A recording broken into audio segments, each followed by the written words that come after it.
हरीशपुर नाम के एक छोटे से शांत गांव में मोहन अपनी पत्नी राधिका के साथ रहता था। इन दिनों गांव में बरसात का मौसम शुरू हो चुका था। बिजली तड़कने लगी और फिर तेज बारिश की पहली फुहारें धरती पर गिरने लगी। अजी 2 दिन से बारिश लगातार पड़ रही है, ना धूप निकली ना कोई सूखी चीज बची है घर में। अगर ऐसे ही बारिश पड़ती रही तो हमारे पास खाने को भी कुछ नहीं बचेगा। तू ठीक कह रही है राधिका, तू तो वैसे भी समझदार है, लेकिन अब हम करें भी तो क्या? खेत पूरी तरह पानी में डूब गए हैं, अनाज की बोरी भी गीली हो गई। हमारे पास थोड़ी बहुत दाल चावल थे, वो भी खत्म हो गए हैं। लकड़ियाँ भी भीग गई, चूल्हा तक नहीं जल रहा। और तूने सुना ना, रामू काका कह रहे थे कि बारिश कम से कम 15 दिन और चलेगी, ना रास्ता खुलेगा ना कोई बाहर से कुछ लाएगा। ऐसा तो मत बोलो अजी, अगर इसी तरह पानी गिरता रहा तो हम खाएंगे क्या? बच्चे का दूध भी बचा नहीं। बारिश लगातार पड़ती रहती है, फिर 2-3 दिन बाद बारिश रुक जाती है। मोहन भर जाता है काम ढूंढने के लिए। मालिक, आपके पास अगर कुछ भी काम हो तो बताइए, मैं कुछ भी करने के लिए तैयार हूँ। बस घर में बैठकर बच्चों की भूख नहीं देखी जाती। अरे मोहन, मैं तेरा दुख समझता हूँ, लेकिन जब से ये बरसात लगी है मैं तो खुद अपने मजदूरों को आधा काम दे रहा हूँ। खेत पानी में डूबे पड़े हैं, छत की मरम्मत भी रुक गई, अभी तो कोई काम नहीं है बेटा। मालिक, मैं हल भी जोत लूं, दीवार भी चून दूं, जानवरों को चारा भी डाल दूं, चाहे पानी में भीग कर करना पड़े, मगर कुछ दीजिए ना बच्चों को। 2 दिन से बस उबला पानी पिलाया है। देखो मोहन, काम तो बहुत है, खलिहान की मरम्मत, गौशाला की सफाई, अनाज की बोरियां लगानी है, पर इन हालात में कुछ कर भी नहीं सकते। सारा गांव ठप पड़ा है, मेरा भी नुकसान कम नहीं हुआ। मालिक, अगर मुझसे कोई गलती हुई हो तो माफ कर दीजिए। शायद ऊपर वाला भी हमसे नाराज है। सोचता हूँ कहीं मैंने किसी गरीब को मना तो नहीं कर दिया था, या किसी भूखे को बिना खिलाए लौटा दिया हो, तभी इतनी बड़ी सजा मिली। गलती किसी एक की नहीं बेटा, ये तो वक्त की मार है, कुदरत का कहर सब पर बराबर पड़ता है। तू फिक्र मत कर, जैसे ही पानी थमेगा सबसे पहला काम तुझे ही दूंगा। और सुन, शाम तक आंगन में थोड़ी लकड़ियां और अनाज की बोरी रखी हैं, तू ले जा लेना। घर में बच्चों के लिए कुछ तो हो। मोहन 2-3 जगह काम मांगने जाता है, लेकिन बारिश की वजह से उसे कहीं काम नहीं मिलता। थकाकर मोहन चौपाल की ओर जाता है। अरे भाई प्रकाश, इस बार तो बारिश बढ़िया पड़ रही है, खेतों के लिए तो जैसे वरदान बन गई। बिल्कुल राजू भाई, बारिश पड़नी भी चाहिए। अगर ये ना हो तो गर्मी जान ही निकाल लेती है। पिछले साल तो मई जून में हालत खराब हो गई थी। सही कह रहे हो प्रकाश, इस बार तो मौसम भी वक्त पर पलट गया है। ऐसे ही 10 दिन तक लगातार पानी बरस जाए तो फसल भी जम जाए और गर्मी भी भाग जाए। अरे हाँ, 10 दिन की तो जरूरत है बारिश की, वरना फिर से धूप निकलेगी तो मिट्टी फट जाएगी। मैंने भी मौसम की खबर देखी थी, बताया जा रहा है कि पीछे से काफी भारी बादल आ रहे हैं। ओह, मतलब बारिश रुकने वाली नहीं है? नहीं भाई, मौसम विभाग ने तो साफ कहा है अगले 10 दिन तक लगातार बारिश हो सकती है, बाहर निकलना मुश्किल हो जाएगा। उन्होंने तो सलाह भी दी है कि लोग जरूरी राशन वाशन पहले ही घर में रख लें। तो फिर चिंता किस बात की, मैं तो आज ही सारा सामान लेकर आ जाऊंगा। चावल, दाल, आटा, तेल सब भर लूंगा घर में, फिर आराम से बरसात के मजे लेंगे। गर्मा गर्म खिचड़ी, पकौड़ी और ऊपर से गर्म चाय। इतना सुनकर मोहन चौंक जाता। अगर बारिश ऐसी ही पड़ती रही तो हमारा तो काम खराब हो जाएगा। हमारे घर में तो खाने को भी नहीं है, और ये लोग 10 दिन तक बारिश बता रहे हैं। ऐसे में खाने को कहाँ से आएगा और घर का किराया कहाँ से दूंगा? मोहन चिंता करता हुआ अपने घर चला जाता है। अरे भाग्यवान, मैं अभी बाहर से सुनकर आ रहा हूँ कि अगले 10-12 दिन तक लगातार बारिश होगी। मेरी तो कुछ समझ में नहीं आ रहा कि मैं क्या करूं, कहां जाऊं। क्या 10-12 दिन तक बारिश? मोहन, अगर ऐसा हुआ तो हम खाएंगे क्या? तुम्हें तो पता ही है घर की हालत कैसी है, हर तरफ से पानी टपक रहा है। अब तो बर्तन भी रखने की जगह नहीं बची। हाँ, मैं जानता हूँ राधिका, इस टपकती छत के नीचे हम कब तक टिक पाएंगे? अगर और बारिश हुई तो बच्चों को भी बीमारियां लग सकती हैं। घर में सीलन बढ़ती जा रही है। लासी, और देखो, सेठ जी का किराया भी देना है, पहले ये 2 महीने का बाकी है। अगर ऐसे ही हालात रहे तो हम कहां से किराया भरेंगे? वो तो सुनते भी नहीं हमारी बात। यही तो मेरी भी समझ में नहीं आ रहा। एक तरफ बारिश रुकने का नाम नहीं ले रही, दूसरी तरफ जेब में फूटी कौड़ी नहीं है। राधिका, ये सब मैं अकेले कैसे संभाल पाऊं? मोहन, मैं जानती हूँ कि तुम कोशिश कर रहे हो, लेकिन अब वक्त ऐसा आ गया है कि अकेले की नहीं, दोनों की लड़ाई है। हमें मिलकर ही रास्ता निकालना होगा। अगले दिन ही आसमान में अचानक काले काले बादल उमड़ने लगते हैं और तभी तेज बारिश शुरू हो जाती है, जैसे आसमान फट पड़ा हो। पानी की बूंदें जमीन पर गिरते ही मिट्टी की खुशबू फैलाने लगती हैं और अब तो देखो बारिश और भी तेज हो गई है और ये छत तो जैसे बिल्कुल जवाब दे चुकी है। हर कोने से पानी टपक रहा है। एक तरफ से बारिश की मार है, दूसरी तरफ भूख की मार। अब तो घर में पका भी नहीं सकते, चूल्हा भी बिक गया। मैं क्या करूं राधिका, समझ नहीं आ रहा। बाहर सैलाब जैसा मंजर है, ऐसे में बाहर निकलूं तो जाऊं कैसे? मोहन देखो, मैं जानती हूँ बाहर हालात अच्छे नहीं हैं, लेकिन सोचो जरा, अगर ये बारिश ऐसे ही चलती रही तो हम खाएंगे क्या? बच्चों को क्या खिलाओगे ये टपकता हुआ घर? आज नहीं तो कल हमारी जान ले लेगा। ये भूख हमें उससे पहले तोड़ देगी। राधिका, इतनी बारिश में निकलना जान जोखिम में डालने जैसा है। रास्ते में कीचड़ ही कीचड़ है, पैर भी फिसल सकता है। और फिर मुखिया जी क्या मदद करेंगे? वो खुद हर बार बहाना बना देते हैं। मोहन, तुम्हें जाना ही होगा। ये वक्त बहानों का नहीं है। अगर अब नहीं गए तो कल को पछताने का भी मौका नहीं बचेगा। जाओ, सीधा जाओ मुखिया जी के पास, उन्हें हमारी हालत बताओ, उनके सामने हाथ जोड़ो, रो पड़ो, अगर जरूरत हो तो, लेकिन कुछ लेकर आओ। मोहन सेठ जी के घर जाता है पैसे उधार लेने के लिए। मुखिया जी, मुखिया जी। मुखिया जी घर के बाहर आते हैं। अरे मोहन, तू इतनी बारिश में यहाँ कैसे, और वो भी मेरे घर के बाहर? क्या कोई बहुत जरूरी बात है? मुखिया जी, इस बारिश ने तो मेरा जीना ही हराम कर दिया है। छत से लगातार पानी टपक रहा है, घर के अंदर जैसे नदी बह रही है। बच्चे ठंड से कांप रहे हैं और चूल्हा तो 2 दिन से जल भी नहीं पाया। खाना नहीं है, पैसे नहीं है, मजबूरी में ही आपके पास आया हूँ। अरे मोहन, बारिश तो अभी कम से कम 8-10 दिन और चलेगी। तू जानता ही है, इस बार गर्मी बहुत तेज पड़ी थी। बारिश होनी तो जरूरी थी। ऊपर वाले की मेहरबानी है जो अब राहत मिल रही है। मुखिया जी, यही बारिश आप जैसे अमीर लोगों के लिए राहत बनकर आती है। आपके पक्के मकान, गर्म चाय और आराम की जिंदगी के लिए ये मौसम सुहावना है, लेकिन हमारे लिए ये कहर बनकर टूटी है। मेरे जैसे रोज कमाने खाने वालों के लिए बारिश का हर दिन एक सजा है। मैं आपसे भीख नहीं मांग रहा, सिर्फ कुछ पैसे उधार मांग रहा हूँ, ताकि 2 वक्त का खाना जुटा सकूं, बच्चों को भूखा न सुलाना पड़े। जब हालात सुधरेंगे तो मैं पूरा चुका दूंगा, ईमान से। देख मोहन, पैसों की बात अभी बिल्कुल मत कर। मैं खुद कई लोगों को पैसे दे चुका हूं और अब मेरे पास देने को कुछ नहीं बचा। तू जानता है पंचायत में खर्चे कितने बढ़ गए हैं। मैं तुझे बिल्कुल भी पैसे नहीं दे पाऊंगा।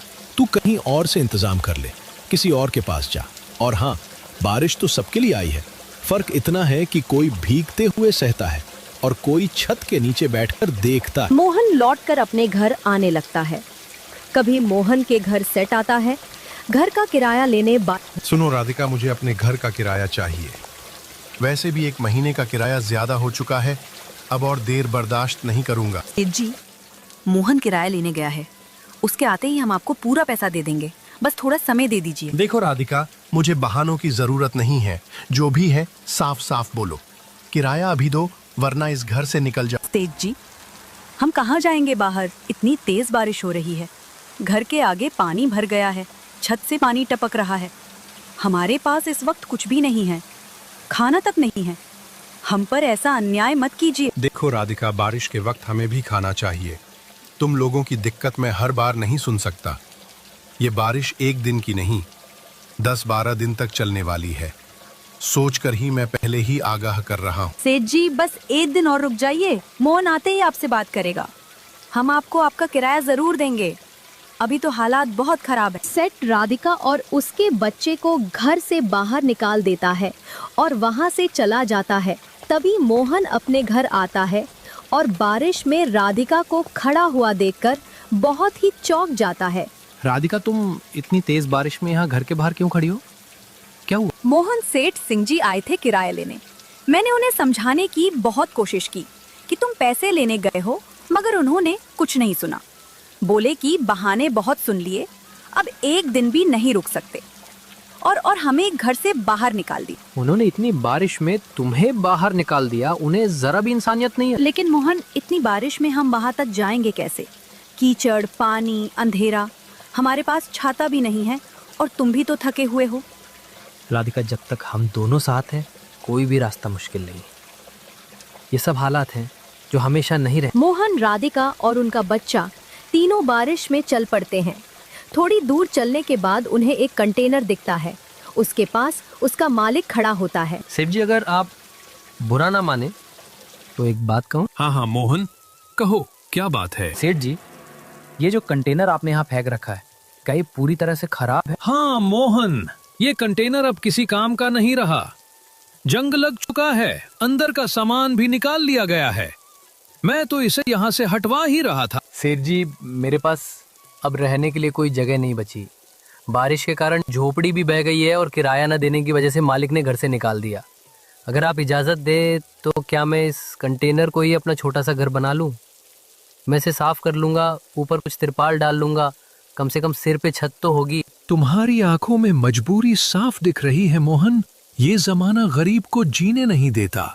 तुमने मुझसे कुछ नहीं मांगा, सिर्फ एक बेकार चीज मांगी है, लेकिन तुम्हारे इरादे नेक हैं। ठीक है मोहन, ये कंटेनर अब तुम्हारा है। जैसे चाहो इस्तेमाल करो, और ये लो, कुछ पैसे रख लो। बहुत ज्यादा तो नहीं है, लेकिन शुरुआत के लिए काफी होंगे। इससे कुछ राशन ले लेना, कपड़े ले लेना और खुद को संभालो। सेठ जी, आपने मेरी जिंदगी बचा ली।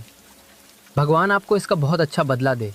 मैं कभी आपका ये एहसान नहीं भूलूं। मोहन उसे कंटेनर को काफी अच्छी तरीके से घर जैसा बना देता है। वो बारिश से बचने के लिए कंटेनर के अंदर चले जाते हैं। मैला भी राधिका, सेठ जी ने जो पैसे दिए थे वो अब बस यही बचे हैं। मैंने सोचा था कि इनमें से थोड़ा राशन लाऊंगा, लेकिन अब समझ नहीं आ रहा कि इतने कम पैसों में घर भी चलाऊं या कोई काम भी शुरू करूं।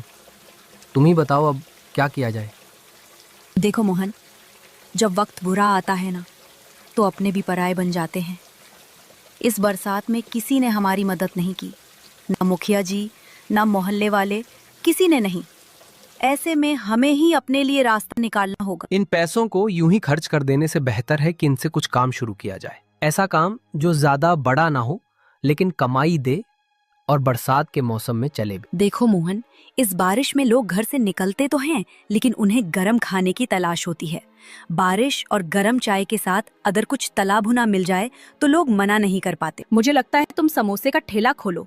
गरम गरम समोसे बारिश में खूब बिकते हैं। राधिका, ये तो सच में बहुत अच्छा आइडिया है। समोसे तो हर मौसम में चलते हैं, लेकिन बारिश में तो खासकर। और ठेले के लिए ज्यादा बड़ी पूंजी भी नहीं चाहिए। मोहन अगले ही दिन से समोसे का ठेला लगा लेता है और कुछ ही दिनों में उसके समूह से काफी अच्छी चलने लगता है। अरे वाह मोहन, तेरे समोसे तो कमाल के निकले यार। ऐसा स्वाद तो मैंने पूरे गांव में कभी नहीं चखा। एकदम कुरकुरे, अंदर से मसालेदार और बाहर से सुनहरे। क्या बात है। अरे रामू भाई, धन्यवाद। बारिश में गरम गरम समोसे ना हो तो मजा ही क्या। यही सोचकर ठेला लगा लिया। सोच रहा था कम से कम 2 वक्त की रोटी तो निकल आए। मुंबई, बहुत सही काम किया तुमने। बारिश हो और गरम समोसे ना हो तो मौसम अधूरा लगता है। और तुम्हें तो इतने स्वादिष्ट समोसे बनाए हैं कि एक खाओ तो दूसरा अपने आप बुला ले। अरे बस, आप लोगों का प्यार ही तो मेरी असली कमाई है। जब कुछ नहीं था तो राधिका ने कहा था कि मेहनत से काम कर, किस्मत खुद ब खुद बदल जाएगी। और देखो आज आपके चेहरों की मुस्कान मुझे और हिम्मत देती। मोहन, तू तो अब समोसे वाला सेठ बनने वाला है। अगली बारिश में तेरी दुकान के आगे लाइन लगेगी, देख लेना। राधिका, तुम्हें याद है जब हमने पहली बार इस पुराने कंटेनर में पाँव रखा था, उस पर सिर्फ ये छत ही थी हमारे सिर पर। लेकिन आज देखो, ऊपर वाले की दया से, मेहनत से और तुम्हारे साथ से हमारे समोसे इतने अच्छे बिकने लगे हैं कि अब हम एक नया घर खरीद सकते हैं। हाँ मोहन, मैं वो दिन कैसे भूल सकती हूँ जब बारिश में हमें बाहर खड़ा होना पड़ा था, जब पेट में भूख थी और जेब में सिर्फ कुछ सिक्के, लेकिन उस अंधेरे में भी तुम्हारे हौसले की रोशनी थी। राधिका, अब समय आ गया है कि हम इस कंटेनर को अलविदा कहें। इसने हमें सिर छुपाने की जगह दी। हमारी नई जिंदगी की शुरुआत यहीं से हुई। लेकिन अब हमें अपने पैरों पे खड़ा होकर एक पक्की छत के नीचे जाना होगा, अपना घर, अपना सपना। तुम बिल्कुल सही कह रहे हो मोहन।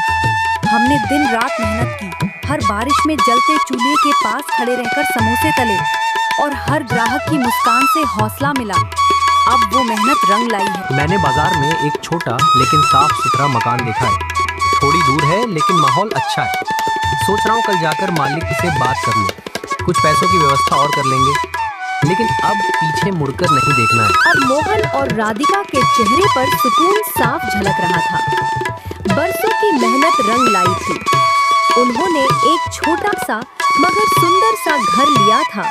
राधिका हर सुबह आंगन में झाड़ू लगाती, फिर तुलसी को जल चढ़ाकर प्रार्थना करती, हे ऊपर वाले, तेरा लाख लाख शुक्र है।